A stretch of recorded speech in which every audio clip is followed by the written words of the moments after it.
Olá pessoal, nessa aula eu vou falar sobre a concepção do sistema de esgoto sanitário. Quais são os tipos de sistema primeiro que a gente precisa ver?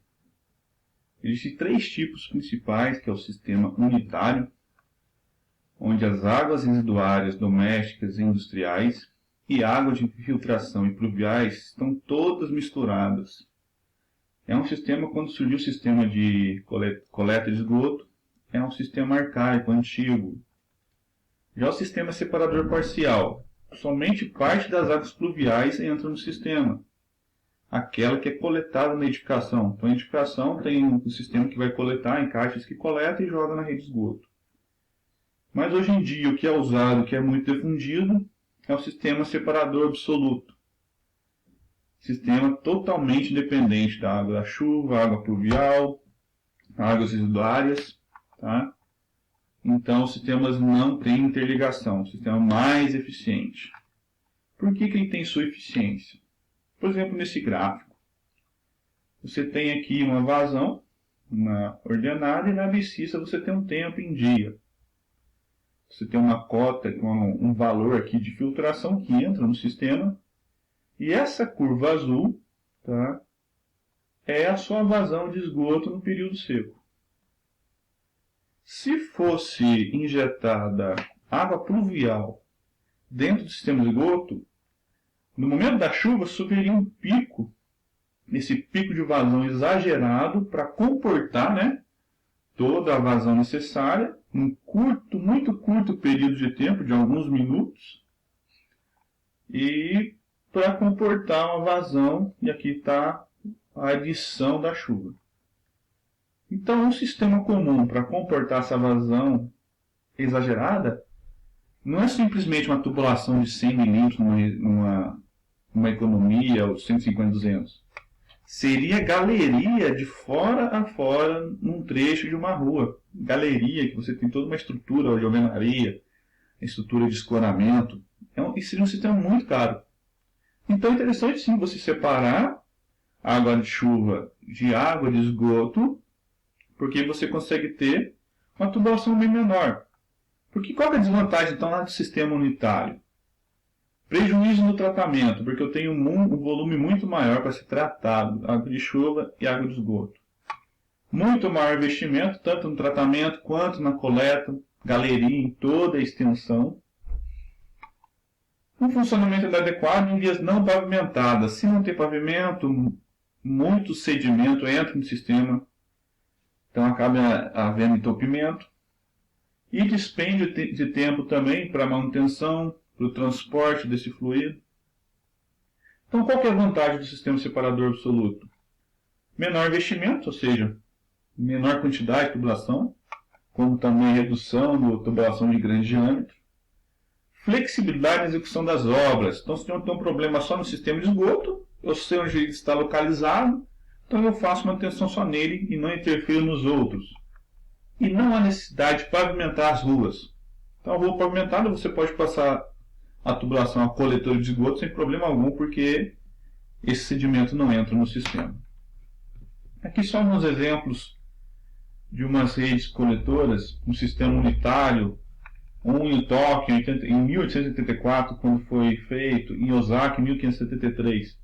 São sistemas que funcionam até hoje, não tem uma pessoa aqui dentro. São galerias que funcionam até hoje, porém só para água pluvial, não mais para esgoto. Vou comentar um pouco agora sobre os custos de implantação. Por exemplo, fazer toda uma obra, todo um sistema de rede de coleta e tratamento de esgoto. Então, já na implantação da obra, que você tem em 3,8% de todo o custo da obra, canteiro, tapume, passadiços, tem suas porcentagens. Eu quero mais atentar aqui para os que estão assinalados em vermelho. Nas valas, 61,2% de todo o orçamento. O escoramento lá, quase 40%. Num total de 100% aqui, ó, isso dá para quase 25% da obra é escoramento.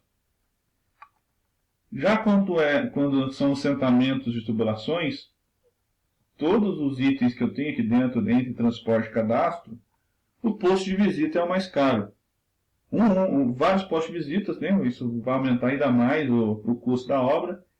E em 100% ele comporta uns 4%, neste caso, do orçamento total. Então são itens que eu tenho que ficar esperto, porque essa questão de escoramento, questão de aumentar o diâmetro, se for fazer galeria, fica caro. E numa rede coletora, num bairro, por exemplo, se tiver muito posto de visita, encarece demais. Então tem que evitar posto de visita. Existem outros órgãos acessórios que eu posso substituir. Aqui um exemplo de todo o sistema pronto e feito. Você vai gastar em rede de ligação 74% de tudo. Estação levatória são muitos poucos, apesar de ter um conjunto de motobomba ali, ela é muito barata para o sistema. Tratamento 15%, é o segundo mais caro. Os coletores troncos, interceptores e emissários, que são tubulações de maior diâmetro. Esses interceptores e emissários não têm economias, não têm resistências injetando esgoto neles. 10%. Tá? Porque a rede coletora, apesar de ter muita tubulação de menor diâmetro, é o maior orçamento que você tem que ter. Então, esses são alguns custos aí de implantação. Quanto à concepção do sistema de esgoto sanitário, na aula de hoje a gente vai ver as 3 partes aqui. Partes constituintes, órgãos acessórios e traçado da rede. As outras nas aulas futuras. Então, nas partes constituintes, um sistema básico convencional aqui de coleta.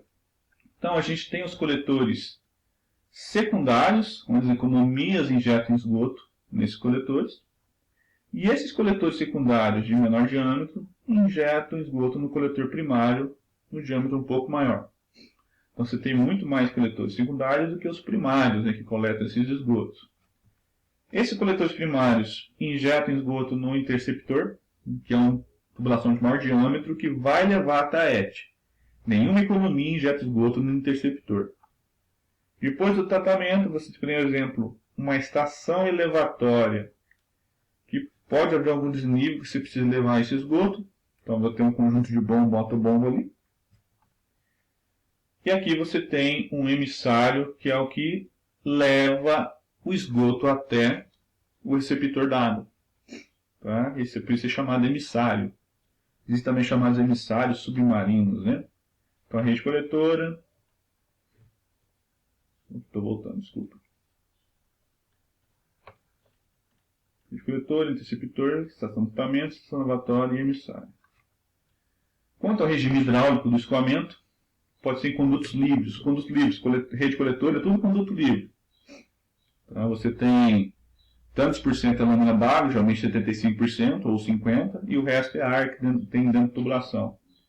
O interceptor também tem muitos emissários. Já condutos forçados, gravidade recalque, você não tem ar dentro ali. Você tem linhas de recalque, né, de estações elevatórias, e emissários submarinos. Esses emissários são tubulações que adentram ao mar, né, para você despejar o esgoto tratado dentro do mar e o próprio mar depurar o restante. Ou sifões invertidos, que são sistemas de tubulação que você pode passar um obstáculo, né, sobre um rio, um corpo d'água, por exemplo. Você faz por baixo do corpo d'água um sistema de escavação e tubulação. Então fica um sifão invertido, ali você está como conduto forçado. Então, quais são as normas pertinentes que a gente precisa saber e usá-las, né, quando for fazer um projeto de esgotamento sanitário? É a NBR 9648, que fala sobre a concepção do sistema. A 9649, que fala das redes coletoras. A 12.207, que fala sobre o projeto de interceptores. A 12.208, das estações elevatórias. E a 12.209, das estações de tratamento. Então, são essas normas pertinentes que vocês precisam pesquisar para fazer algum projeto do tipo. Vamos agora comentar sobre os órgãos acessórios. Então, temos 4 tipos principais: posto de visita, terminal de limpeza, caixa de passagem e tubo de inspeção e limpeza. Como já comentei, o posto de visita é o mais caro, engloba todos aí. Já que eu vou comentar sobre. Um terminal de limpeza, também chamado TL, e vai substituir o posto de visita ou tio no início de um coletor. Quando você tem um coletor lá no começo de um loteamento, não tem nenhum coletor chegando nele, tá? Você vai permitir a introdução de equipamento de limpeza naquele ponto. A abertura dele é uma tampa de menor diâmetro. Já a caixa de passagem é uma câmara, né? Não tem acesso. É colocada quando você tem curva na tubulação, uma única tubulação, você tem curva nela, ou ela está mudando inclividade, ou também material da tubulação. E por fim, tubo de inspeção e limpeza, o TIL. Ele vai substituir o PV, é o que mais a gente vai achar num loteamento, num bairro. Ele não é visitável. O PV uma pessoa pode entrar lá dentro.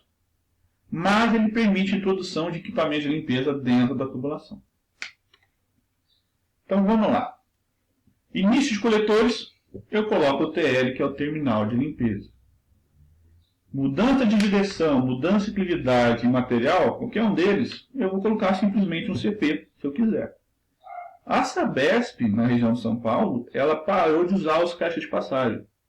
Porque havia muito problema, apesar de você ter ponto GPS, você identificar o local em mapa, havia muito problema de entupimento nessas caixas de passagem, e a hora que você precisava fazer manutenção, você não conseguia identificá-la e achá-la, encontrá-la facilmente. Então a escavação, acabava que escavava no lugar, não era, tinha que abrir a escavação, complicado, então ela deixou de usar. Mas ainda é usado. Se aumentar do que tem dentro do CP, mais degrau e mais reunião de coletores, é o TIL. Tudo bem, não tem mudança de direção? Beleza, tem. Não tem inclividade? Pode ter também. Não tem material, não tem degrau, mas reunir coletores já é um TIL de cara. Se tem tudo isso aqui, que tem um TIL, mais um tubo de queda, é um PV. Tubo de queda, vamos supor que chega uma tubulação, na tubulação de saída tem uma altura de mais de 50 centímetros, 1 metro. Então, de cara, eu vou ter que pôr um PV, que é um problema. Se tiver degrau, não. Outra situação é de PV e TIL. PV, se o diâmetro da tubulação for maior que 400 milímetros, de cara já é um PV que você vai ter que colocar ali. Profundidade do coletor, mais de 3 metros, também é um PV. Em reunião de mais de 3 coletores, também vou colocar um PV. Lembrando que esses órgãos, a distância máxima entre eles é de 100 e 100 metros. Não pode ter órgão acessório distante um do outro mais de 100 metros. Então, o mínimo é 100 metros. Aqui um exemplo no povo de visita, em alvenaria. Então, você tem, dependendo do diâmetro da tubulação, você tem a distância de 1,8 metros, está aqui, ó. E o balão entrando aqui na tela, perpendicular à tela, você tem 1 metro. De 500 a 800 milímetros, o balão 1,2 e o diâmetro, o D aqui, a distância D, 2 metros. A câmara aqui, ó, tem altura variável até 2 metros. Acima de 2 metros, você tem que projetar uma chaminé para acessar essa câmara interna. Então tem aqui o exemplo da chaminé. Aqui já é um posto de visita em concreto armado, pré-moldado. Então, de acordo com o diâmetro, você tem o B, que é a distância aqui. Isso aqui é de forma circular, né? Também pode ser feito. Só alguns exemplos nas fotos aqui, ó. Alguns exemplos das construções deles. Um tubo de inspeção e limpeza, que substitui muito o TIL. Então, ele já tem uma estrutura mais simples. Olha a tampinha aqui, igual do posto de visita, que a tampa tem 60 centímetros. Aqui também, ó, 60 centímetros. Aqui que enxerga na rua direto, a gente passa um carro e sente o soco, né? Então está aqui o exemplo de um TIL, é uma estrutura bem mais simples que o PV. Já o terminal de limpeza, ele nada mais é que o prolongamento da tubulação no início dos coletores. Está aqui exemplificado esse terminal de limpeza. A tampa aqui é menor, né? Que os 60 centímetros, muitas vezes. Pode ser 30, até 50. A caixa de passagem. Então, a caixa de passagem você tem... Ela é interna, de acordo com o diâmetro, você tem a dimensão A, que aqui é a largura, a dimensão B, que abraça a tubulação, a dimensão C, que é essa lajinha que você tem em cima, ou a D, que é abraçando a tubulação na vertical. Alguns exemplos das caixas de passagem que a gente tem aqui, né? Não visitáveis. Bom? Eu falo agora da rede coletora no próximo vídeo.